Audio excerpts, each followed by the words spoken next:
So as you guys know, the Deontay Wilder fight is postponed for next Saturday, May 21st. So that means um, hopefully it will happen. But I'm just going to tell you what I know about the situation.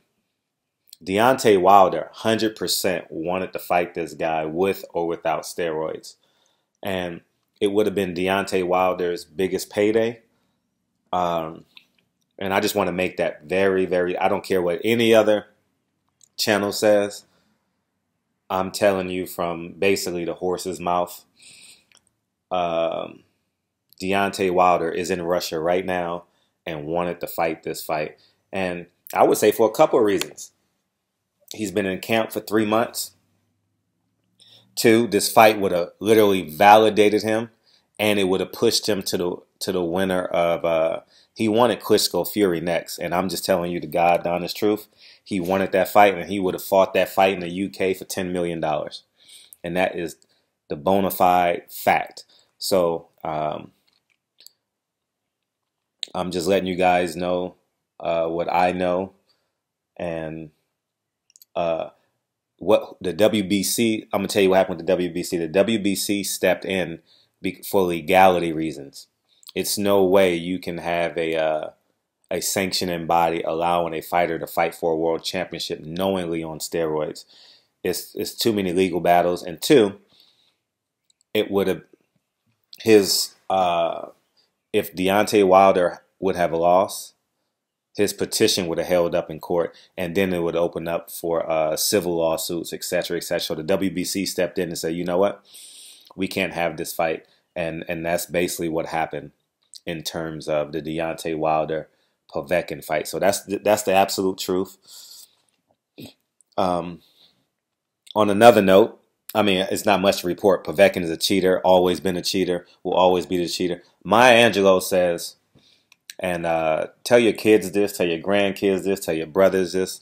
You guys have heard this. I've said it maybe a couple times in my videos. When a person shows you who they are, believe them. And Povetkin has been known to do this in the past. And I don't want to overgeneralize and say all Russians cheat, but apples and oranges. But you know, there's truth in all jokes, if you get what I'm saying. Like, for example, when comedians go up on stage and talk about Mexicans eating burritos, or when comedians go up on stage and say black people eat fried chicken, there's truth in jokes. That's what makes it really, really funny. And I'm trying to soften you guys' palate by being real, real aggressive. But Povetkin is a known steroid abuser. He is who he is. And at the end of the day, he needs to be suspended. He should not be, and he shouldn't have the ability to fight for a title in some obscure country. Because remember, you can be if you guys remember Mike Tyson, and there's plenty of other fighters, but he's probably the most popular person to do it. He couldn't fight in Vegas, so what he did, he go to Memphis. So you go wherever you want to go, you know, and fight, and you'll still get your paycheck. So Povetkin can go to Australia and fight. You know, he can go to Mexico and fight. He can go to Puerto Rico and fight. But the sanctioning bodies, if the sanctioning bodies get on board, then he can't fight for a title, and he'll still be able to fight, but he's not a name that can draw millions of dollars not fighting for a championship or a renowned fighter. So if I'm a fighter, I stay away from Povetkin because it obstructed Deontay Wilder ascension to greatness. You know, he was on the course. I picked him to destroy Povetkin. When I say destroy Povetkin, I expect Deontay Wilder to get hit, maybe knocked down in that fight for real. But I expected. You guys say, how the hell can a person get destroyed if he get knocked down? But I think Deontay Wilder would have got woken up by Povetkin's power at some point in that fight. But because Povetkin is not the greatest defender, I think he has short arms for a heavyweight too. I'm just visualizing, and my visualization may be skewed because I'm looking at, I can literally see him against Klitschko right now. And I see him with short arms and bulky muscles. If I remember Povetkin really, I just watched his fight a couple of days, but I still remember that image of Klitschko leaning on him. And but I see Deontay Wilder with his athleticism, sticking to the game plan the first 6 rounds and just battering. When I say battering, Povetkin, I had him literally battering him. And so moving forward, it obstructed Deontay Wilder because he wanted Klitschko Fury. Klitschko is an easy fight for Deontay Wilder. Fury creates problems because of his angles and his ability to box as a heavyweight. People take for granted boxing as a heavyweight. Lennox Lewis was a hell of a boxer, you know, because heavyweights don't move as well as welterweights and flyweights and bantamweights and let alone middleweights. We take their boxing skills for granted. But Lennox Lewis was one of the best heavyweight boxers that, you know, we're not going to talk about the era before that time because people are going to say, what the hell about Muhammad Ali? Larry Holmes was probably one of the better boxers ever, but we just stay with this era. Lennox Lewis was a hell of a boxer and had a hell of a punch. So I'm disappointed because when you're in camp and don't have sex, I'm assuming I'm making this assumption. I don't know Deontay Wilder's truly personal life, but when you're in camp for 3 months, no sex, heavyweights don't have to cut weight, but they have to be on diet because they have to maximize their potential. When you do that for 90 days and you've already, if you've been guaranteed $5 million, let me explain something to you. The trainer has already spent half his $500,000 that he's getting for 10%. Maybe he's getting more. Maybe he has 2 responsibilities, but these are just round numbers so you guys can understand what I'm talking about. Deontay Wilder is probably going to clear about $3.8, $3.5 million because I don't know what the state tax is in Alabama, and I don't know if Russia has a surcharge or anything like that, but he's already spent $1.5 to $2 million of that money in terms of, in his mind. Like, he probably wants to buy his mom a new house, buy his brother a home, buy his brother a car because they're exceptionally close. You know, it would have been his biggest payday, and he would have been a bona fide multi-millionaire with this fight. Off one fight, he would have been a bona fide multi-millionaire. He makes millions, but when a guy makes $1.5 million, taxes and paying everybody their 10%, he probably walks away with 60% of that purse. And I think this would have been a showcase fight for Deontay Wilder. And I was looking forward to just sitting on my ass Saturday, going from boxing to NBA playoffs and back to boxing. It kind of upset my Saturday, but I was really, really looking forward to that fight. So anyways, barbershop conversation. You guys are awesome. So that is the truth on what I know. And you guys know my allies. I'm just not going to reveal any names because I don't want it to. But you guys, if you listen to my channel, you guys know my connections. But Deontay Wilder, man, I feel bad for the kid. 1, because he would have destroyed Povetkin, and 2, he's out $5 million. Man, Povetkin is a stone cold cheater. Stone cold cheater. And all the haters gonna start saying, and let's talk about this. All these race baiters and dumbass racist people on YouTube, they're gonna say, well, Deontay Wilder should have taken the fight.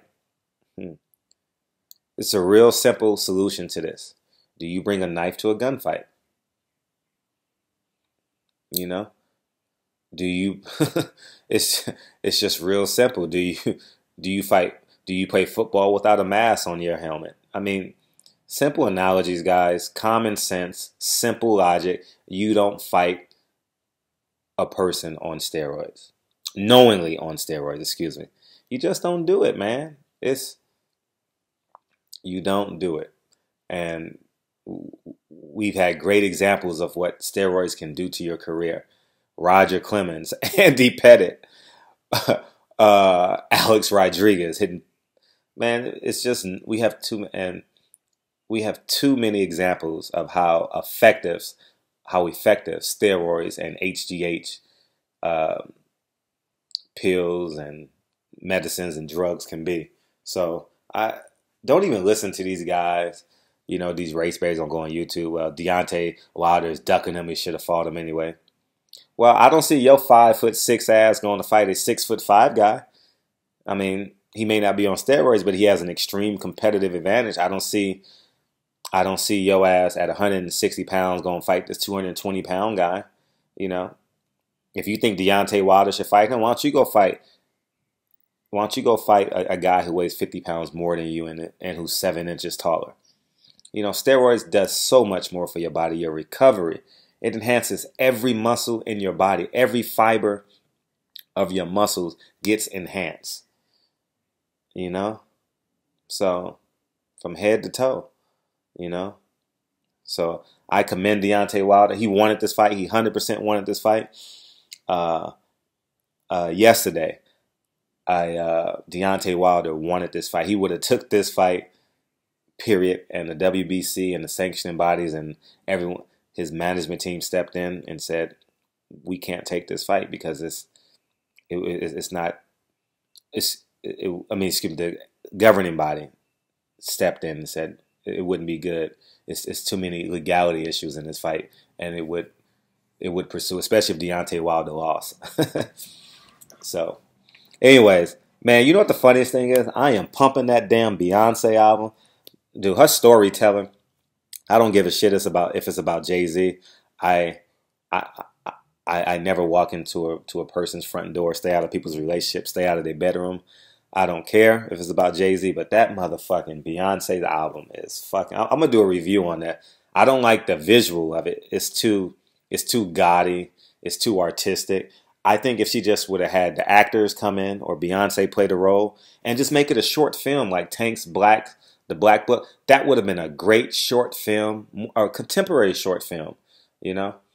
I wish I knew Beyonce or Jay-Z. I could get a hold of them. Just redo that whole shit, that whole Lemonade thing, and just make it a real contemporary movie. It would have been astonishing. So, Barbershop Conversations. I got a game at 1 o'clock. Let me tell you guys a story that happened to me yesterday. You guys know I'm a weekend warrior. I play basketball and all that shit on the weekend. So I had a playoff game yesterday, right? And we're down 58-56. 58-56. 20 seconds left. We call timeout. So I have a younger kid on my team who's probably our best player. And I said, here's what we're going to do. We're going to run a screen and roll with our center. Our center's probably 6'6", you know. And I says, you just make the right play. And everyone else will be on the perimeter ready to take the jump shot. Kind of like how Chris Paul and Blake Griffin does. So anyways, he penetrates, pass it to the center. The center kicks it out to me. I'm outside the three-point line. I step in, and then I take a step back, like a Steph Curry 3, and I fucking make the shot. We are up 59-50-8. And guess what the fuck happens? Just like in the North Carolina Villanova game, they take that fucking ball out because we're we're in celebratory mode, and we lose track of who our defenders are. Those motherfuckers go full court and make a full court layup, and we lose 60-59. God damn it! Oh man, that upset my Saturday.